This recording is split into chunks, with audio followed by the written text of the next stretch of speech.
jangan-jangan kamu nanti dibuat mandul. Mikal karena benci dengan Daud. Asal itu Mikal tergila-gila dengan Daud. Bener ya? Tahu tergila-gila nggak? Kemana-mana bayangin wajahnya Daud.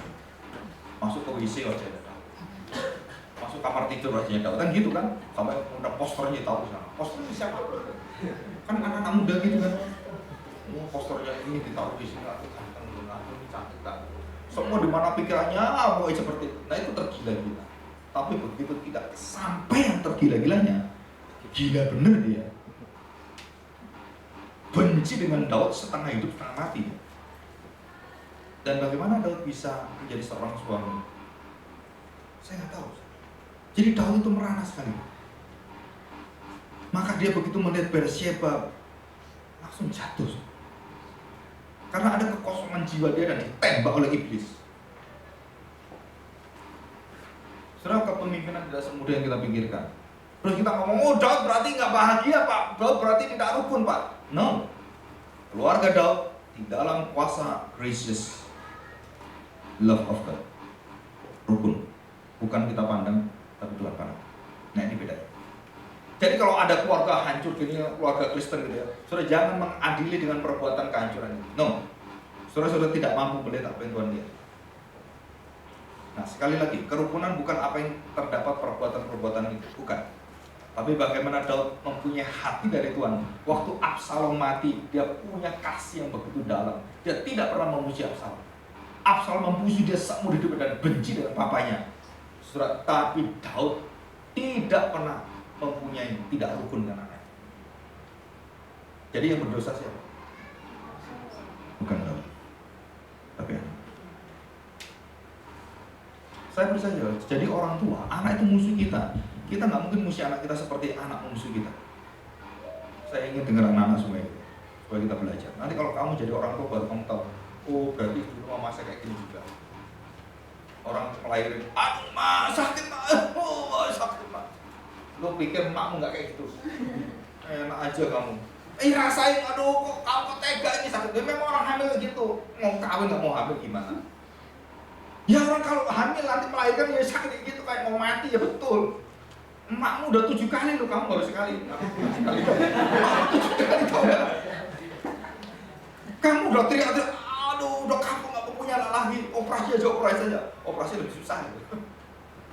Nah sebenarnya kadang-kadang kita baru tahu setelah apa yang terjadi. Dan Daud waktu memberikan ayat ini sumbalang baiknya, dia merindukan keluarganya betul-betul, anak-anaknya itu mengerti hati Tuhan. Dan Daud tidak pernah memusuhi anaknya siapapun. Dia berdosa, betul dia berdosa. Tapi hatinya itu, kerukunannya melampaui batas-batas itu saja. Saudara, saya pernah mengalami satu keluarga yang pecah. Dan kemudian saya cari adik saya selama 4 hari. Saya minta waktu itu saya di Wellington. Saya minta 4 hari untuk cari adik. Ya namanya anak kan jatuh cinta itu kan pasti buta, ya buta warna, ya kan termasuk kan, terus buta telinga, terus buta tulis gitu kan, buta aja dia pokoknya, kemanapun pacarnya itu dia ikut aja. Setelah sampai akhirnya saya dengar mereka mau kawin, mama saya nangis dan pacarnya bukan orang Kristen.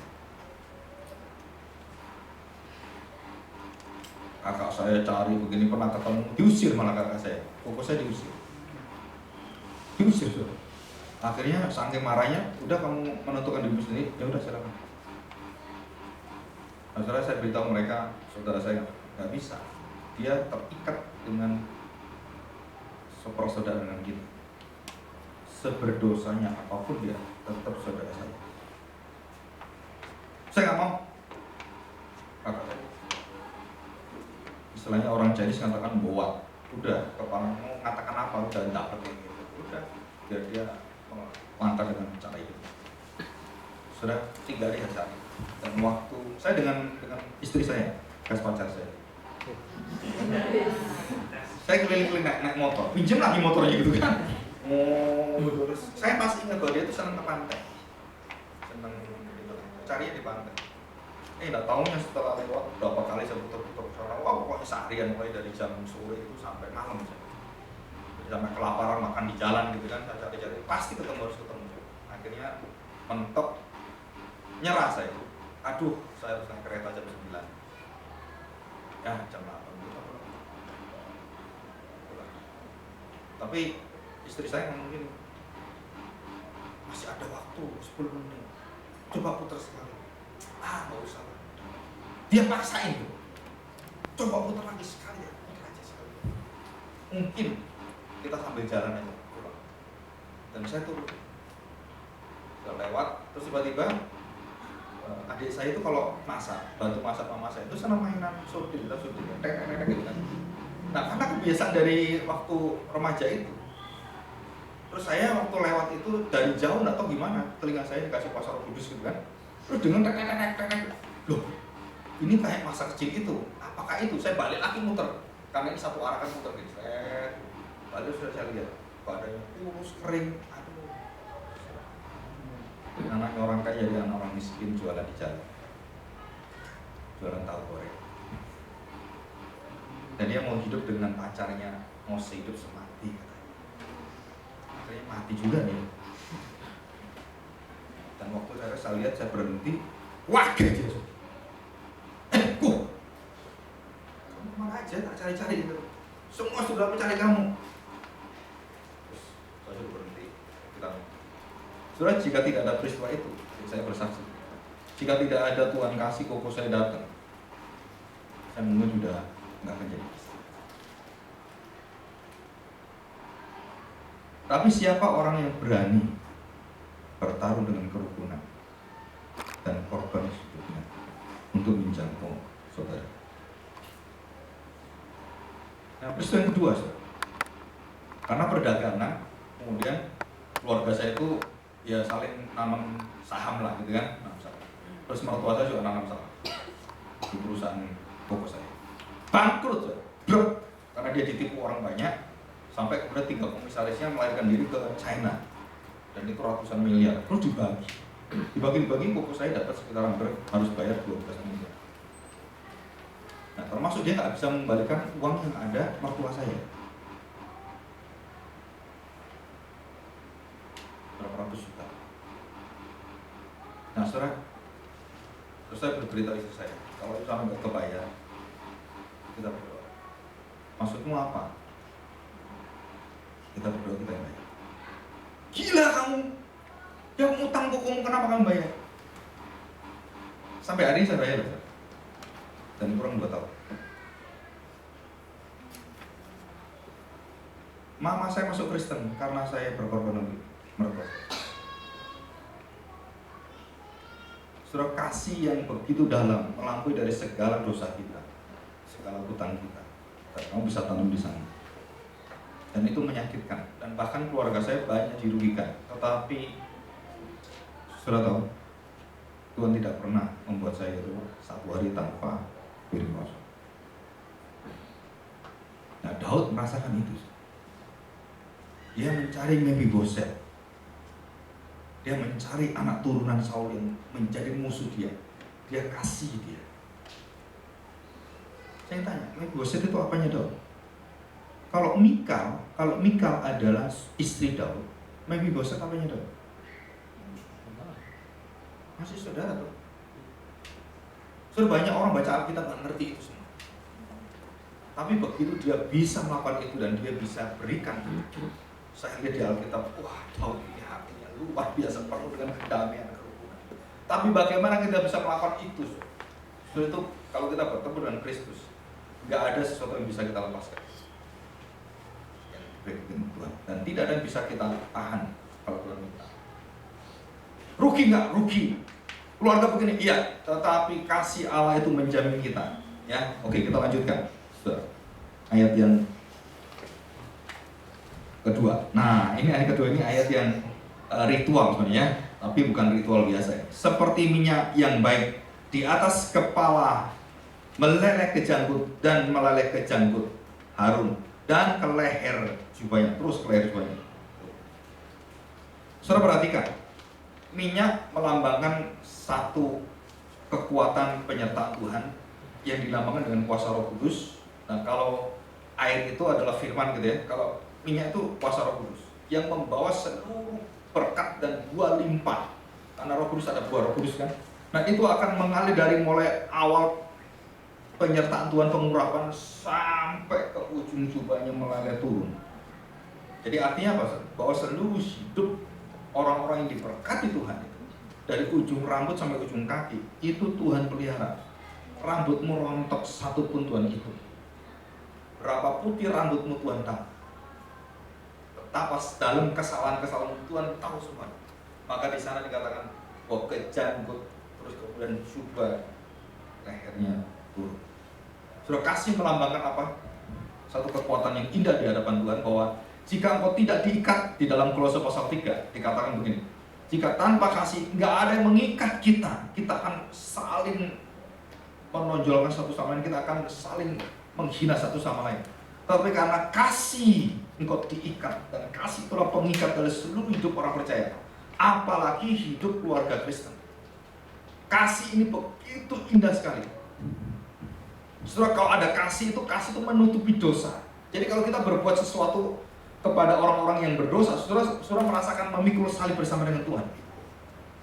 Saya memikul salib, yang utang saudara saya, yang salah adik saya, tapi saya mengangkat itu. Kenapa? Karena Tuhan ajari kita.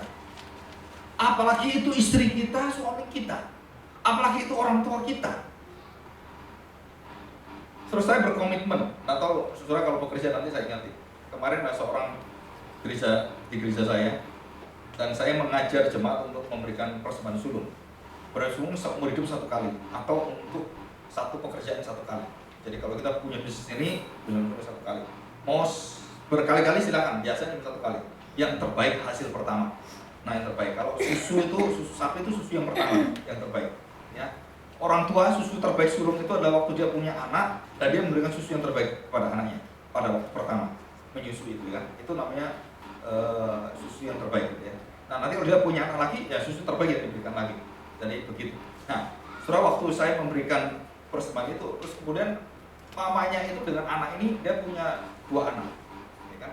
Terus dia ceritakan semua. Terus anaknya begini, sebelum dia masuk kerja, sebelum dia lulus, waktu dia ke sekolah ITB, dia berbicara seperti itu. Nanti kalau saya mendengar firman Tuhan ini, kalau saya nanti punya gaji pertama saya sesuatu mama itu. Dan dia kemudian ke Freeport kerja di sana. Dia dapat nomor 25 juta, 20 juta dengan tunjangan 20 juta. Begitu dia terima pertama kali, dia langsung telepon mamanya. Mah, gini. Oke, kamu kasih apa? Udah, serahkan mama. Kasih kepada Tuhan. Suruh mamanya atur. Mamanya telepon saya, terus datang pagi-pagi ke saya. Dia ngomong begini, saudara, seumur umur saya ke gereja dari saya kecil besar. Waktu Bapak ngomong tentang persembahan, nanti saya mengatakan, gereja kenapa persembahan terus? Dan waktu anak saya memberikan persembahan sulung, saya malu sekali. Dia ngatakan itu. Saya malu sekali, sampai dia cerita ke suami. Kita nggak pernah memberikan persembahan sulung. Tapi anak kita mengajari kita. Dia kasih semua. Saudara, itu indah sekali. Dan sampai sekarang ini anak ini menjadi anak yang akan dipromosikan dalam banyak hal. Tuhan berkati dia. Nah, kalau dia sampai besar, sampai kemudian dipanggil ke Amerika, saudara, itu saya nggak tahu gajinya berapa. Dan saya pernah bertemu dengan orang ini, ada sekitar 4-5 orang lebih, anak-anak muda semua. Tapi begitu dia berhasil, dia berikan persembahan itu dengan ikhlas dan dengan sukacita yang luar biasa. Ya.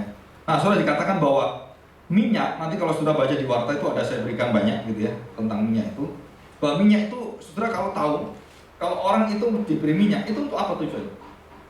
Kan ada mendem, tanco gitu kan, dulu kan ada minyak rambut itu, atau minyak keletik, Orang mbok-mbok dulu kan itu pakai minyak keletik gitu ya. Yang dulu minyak sekarang buat kita masak gitu ya, atau minyak zaitun gitu. Nanti taruh di sini. Saudara tahu apa artinya itu? Kepala harus diminyaki. Kan turun minyak saya turun, terus jubahnya, dan ini dicurahin gitu kan. Nah, saudara, biasa begini. Setelah raja itu dikasih minyak ditumpahkan kepala kan, saya tuh dia turun. Nah, saudara, setelah selesai upacara itu, raja itu mengambil semua minyak dan dia begini kan,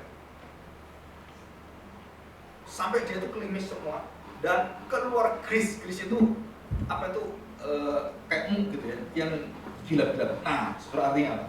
Bahwa minyak urapan itu menunjukkan pada satu cara Tuhan untuk memuliakan engkau dan memberikan engkau cahaya mulai kesegarannya, kekuatannya, dan menyinari dunia.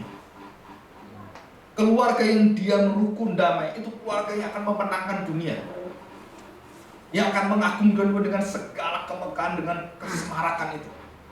Jadi kita bukan keluarga yang kaya dikagumi karena uangnya, bukan. Karena kita saling mengampuni, saling berdiam seperti Daud, dan dia bisa menerima orang-orang yang memusuhi dia dan bahkan mengasihi, menempatkan dia sebagai anaknya. So, itu kuasa yang seperti minyak di kepala Harun. Lalu kejangku dan jubahnya turun, memenuhi hidup kita, nggak ada satupun yang tersisa sampai menetes ke bawah. Dan berkat itu mengalir kepada dunia ini.